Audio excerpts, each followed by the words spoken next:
Acabar com a corrupção é o objetivo supremo de quem ainda não chegou ao poder.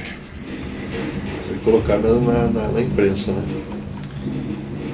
Não é a frase minha, mas é a frase verdadeira. É do Milor. O senhor escreveu na cadernetinha do lado dos pagamentos, né? Para mostrar como é podre a política brasileira. O Brasil em 2020 vai estar numa situação de balanço de pagamento e situação da Petrobras caótica. Porque o mercado de derivado está crescendo, em média, 6%. Esse ano talvez a gente tenha até deflação, né? Tem crescimento de PIB negativo, talvez, né? Mas o consumo de combustível continua crescendo. Tecnicamente falando, é uma empresa quebrada. O que acontece? A Petrobras está cada vez mais aumentando a sua importação de derivados, quer seja de diesel, quer seja de gasolina. Gasolina está importando porque o governo está matando o setor de etanol por segurar o preço da gasolina. Esse governo está matando a Petrobras. Matando. O governo obrigou a Petrobras a participar em 30% do pré-sal, todo o pré-sal, 30% no mínimo, e ser operadora. Ela não vai ter condição de investir o que ela já se comprometeu a investir por determinação do próprio acionista majoritário. Eu tenho um receio. Integridade física minha. Mas isso é uma coisa que a gente Nós vamos ter que manter muito contato, principalmente depois de um ano aí. A gente vai ter que estar atento. Porque eu tenho medo. Porque nós estamos falando com gente muito graúda. Às vezes não tem histórico de violência, né, a princípio. Celso Daniel. Mas você acha que é do time deles lá? Isso traz mais receio, mais medo? A reação dos políticos ou das construtoras? Fiz um fechamento aqui, aquela parte final. Dos políticos. Porque não tem mais nada aqui, né? Tá em branco. Celso Daniel sabe alguma coisa, Paulo? Eu vou abrir aqui. Olha, Sabe que matou ele no final? O que a gente escuta, né, que eu escutei de muita gente aí, né? O PT que encomendou, né? Houve um desacerto civil na divisão. A história do dossiê, né? E hoje a ex-mulher dele ganhou um prêmio, né? A ex-mulher dele é ministra do Planejamento.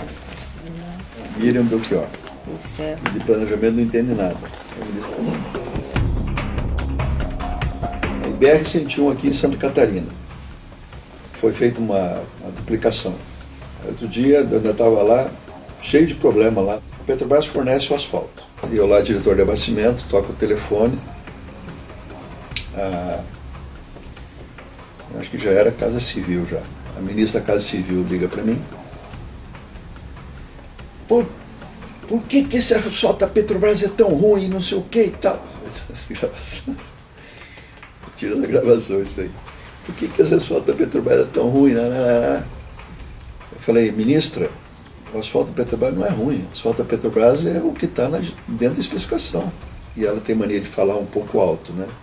Então você começa a falar assim e depois os telefones vai assim. Essa é a Glaze, né? Você está se referindo a Dilma? Não, Dilma.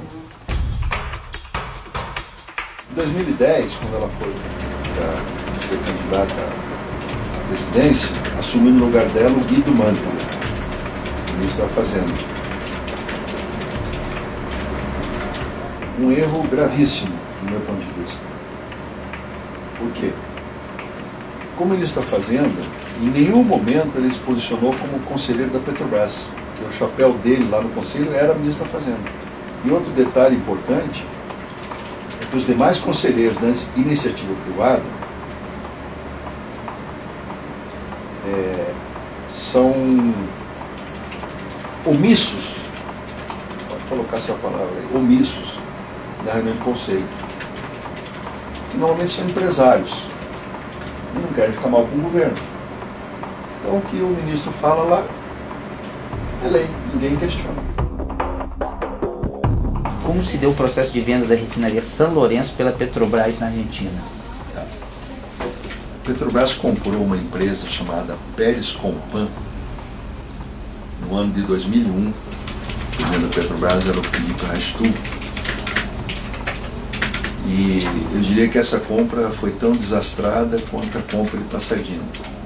Por quê?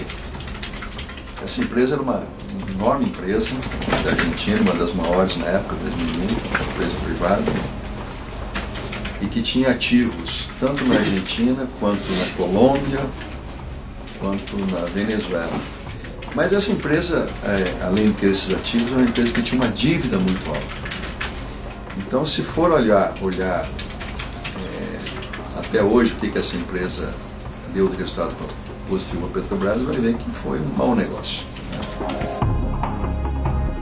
Quando é que o senhor vai dar essas gravações para nós, essas reuniões? Gravações? O senhor não gravou nenhuma reunião? Eu gravei. Pô, não.